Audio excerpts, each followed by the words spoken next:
अगर मैं बात करूं सुरक्षा की, तो क्या हमारे देश में महिलाएं सुरक्षित हैं? नमस्कार, मैं अजय सिंह और आप देख रहे हैं RNS20। फ़िलहाल मौजूद हैं फ़तेहाबाद के भुन्ना में, जहां पर हम लोगों से जानेंगे कि क्या उनकी राय से, उनके हिसाब से भारत देश में महिलाएं सुरक्षित हैं या नहीं। तो चलिए करते हैं बात। नमस्कार मैम। नमस्कार जी। आपका नाम जी? मिसेस परवीन ग्रोवर। तो आपको क्या लगता है कि हमारे देश में महिलाएं सुरक्षित हैं? जहाँ तक मेरा विचार है, महिलाएं सुरक्षित हैं भी और नहीं भी। हमारी खुद की एजुकेशन ज़रूरी है। मतलब अगर एक पर्सन पूरी तरह से एजुकेटेड है, स्पिरिचुअल, फिजिकली, मेंटली, हर तरह से अगर वो एजुकेटेड है, तो वो हर चीज़ को ओवरकम कर सकता है लाइफ में। मतलब कि लड़कियों को स्ट्रॉन्ग बनाने की ज़रूरत है। उनके ऊपर पाबंदियां जितनी भी लगी हुई हैं ना, वो हटा देनी चाहिए।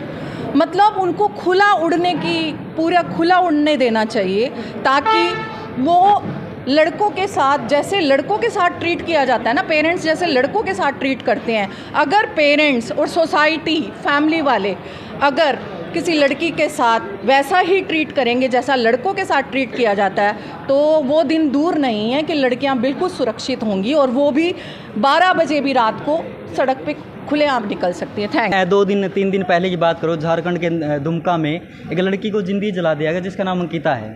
उसके बारे में क्या कहना है? मुझे इस बारे में कोई आइडिया नहीं है, क्योंकि मैंने as far as I think I have not heard this type of news. अगर ऐसा हुआ है, मतलब कि कहीं ना कहीं इस चीज़ के लिए हमारी सोसाइटी बहुत रिस्पॉन्सिबल है।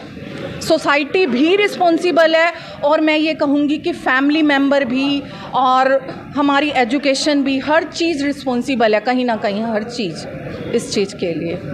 Thank you ma'am. तो आपको क्या लगता है कि क्या हमारे देश में महिलाएं, लड़कियां हैं, वो सुरक्षित हैं? बिल्कुल, कुछ ज़्यादा नहीं है, कुछ क्योंकि आजकल एक तो बसों के अंदर हम देखते हैं बहुत बुरा हाल है जी। बसें बहुत कम हैं, बसों के अंदर ज़्यादा भीड़ होने के कारण वैसे भी अगर किसी का हाथ पला लग जाता है तो दिमाग घूमता है बच्चे का, भाई कभी तेरे को जानबूझ के छेड़ा हो या उसको अनजानपन में लगा, उसमें परेशानी होती है बहुत ज़्यादा, क्योंकि बसों की।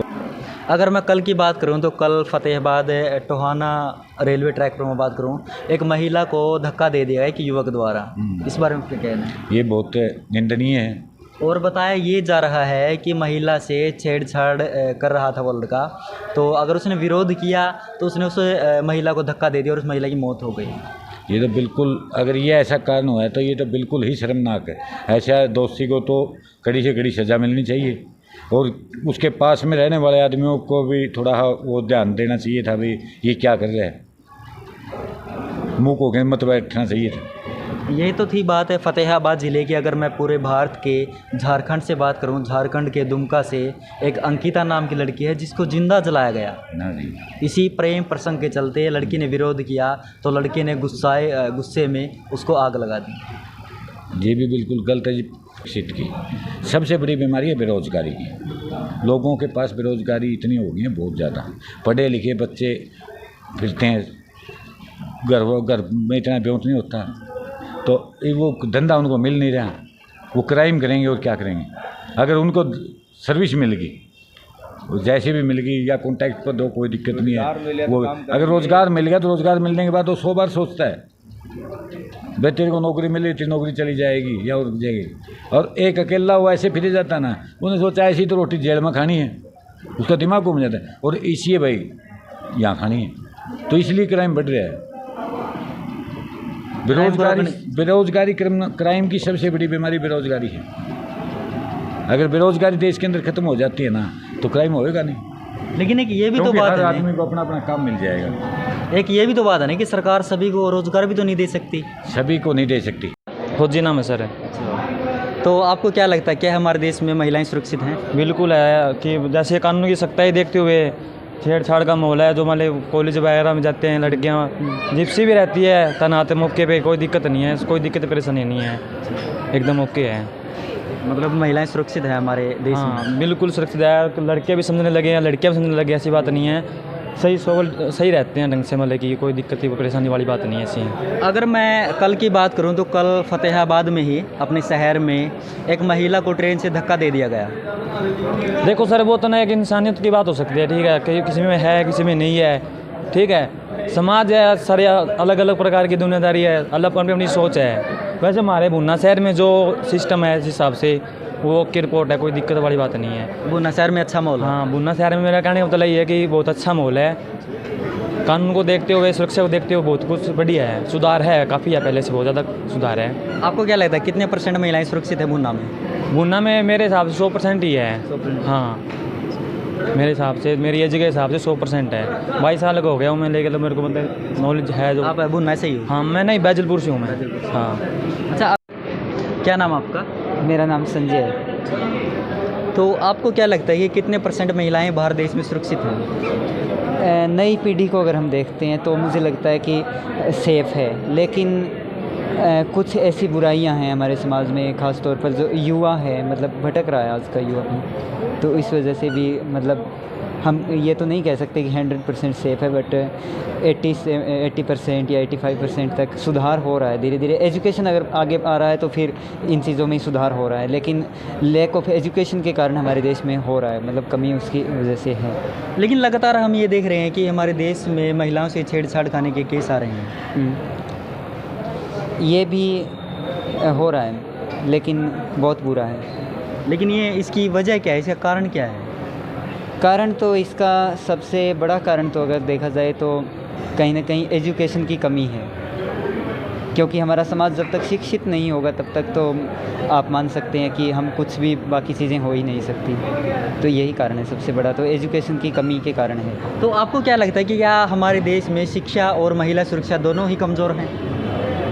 हाँ शिक्षा कमज़ोर है, उसी के कारण शिक्षा भी मतलब जो हमारी बुक की नॉलेज है वो बढ़ रही है, लेकिन कहीं ना कहीं जो हमारे मतलब समाज की जो अगर हम मजबूत करने वाली शिक्षा की बात करते हैं, संस्कारों की बात करते हैं, तो उनकी कमी है, जिसके कारण ये हो रहा है सर। हाँ ये। क्या नाम आपका? अभिषेक राय। तो आपको क्या लगता है कि क्या हमारे देश में महिलाएं सुरक्षित हैं? देखा जाए तो मतलब 60% हमारी एजुकेशन को लेके, मतलब हमारी एजुकेशन जैसे जैसे डेवलप कर रही है वैसे वैसे मतलब जो फीमेल हैं उनकी मतलब सिक्योरिटी बढ़ती जा रही है। बट अभी भी कुछ ऐसी जगह हैं जैसे गांव, विलेज एरियाज़, जो जिनकी मेंटालिटी मतलब फीमेल्स को लेके ऐसी है कि मतलब उनको लोग मतलब ऐसे ही बुरा मानते हैं करके। तो मेन मतलब मेजर फैक्टर ये है कि हमारा अगर एजुकेशन इम्प्रूव करेगा, मतलब एक ग्राउंड लेवल से लेके अप लेवल तक अगर मतलब एजुकेशन पे हम ध्यान दें तो ये मतलब जो डिफरेंस है बॉयज़ और गर्ल्स में कि मतलब बॉयज़ सेफ़ है मतलब गर्ल्स नहीं सेफ़ है करके, तो मतलब एजुकेशन मेरे लिए मेन फैक्टर है। अगर मैं कल की बात करूं, कल फतेहाबाद ज़िले में टोहाना पर एक लड़के ने एक महिला को ट्रेन से धक्का दे दिया क्योंकि उसने उसके साथ छेड़छाड़ करने की कोशिश की। तो उसके 9 साल का लड़का था, उसने उसका विरोध किया, धक्का दे दिया, उस महिला की मौत हो गई। इस बारे में आपका क्या कहना? कुछ छेड़छाड़ करने के टाइम पे अगर वो स्टैंड लेती महिला, या मतलब हाँ कह सकते हैं कि वो अगर ट्रेन में हैं और कि कोई आदमी उसके साथ छेड़छाड़ कर रहा है, तो जो हमारे आसपास में लड़के हैं, आदमी हैं, अगर वो उनका सपोर्ट करते, आई थिंक उस आदमी के साथ 2-3 लोग और रहे होंगे मे बी, अगर होंगे और आसपास में ट्रेन में और लोग भी हैं, तो वो अगर उनका सपोर्ट करते, मतलब उस महिला का सपोर्ट करते, उस बच्चे 7 साल के बच्चे का सपोर्ट करते, तो मेरा मानना है कि मतलब एक उसको स्टैंड मिलता, मतलब एक मतलब ये होता कि मतलब मेरे सपोर्ट में मतलब मेल हैं, इस तरीके से करके वो सेफ़ हो सकती थी। अगर मैं झारखंड के दुमका की बात करूँ तो वहाँ पर अंकिता नाम की लड़की को जिंदा जलाया गया, शाहरुख नाम के लड़के ने। इस बारे में क्या कहना? I have no idea this matter, I have no idea. Thank you. Okay, thank you. इस वीडियो में आपने देखा कि हमने लोगों से बातचीत की, कुछ लड़कियों से, कुछ महिलाओं से बात की और उनकी राय जानी कि क्या उनकी राय से भारत देश में महिलाएं सुरक्षित है या नहीं है। आप भी हमें अपनी राय कमेंट सेक्शन में ज़रूर बताइए कि आपकी राय से कितने % महिलाएं हैं जो भारत देश में सुरक्षित हैं। बने रहिए RNS 20 के साथ। मैं अजय सिंह, धन्यवाद।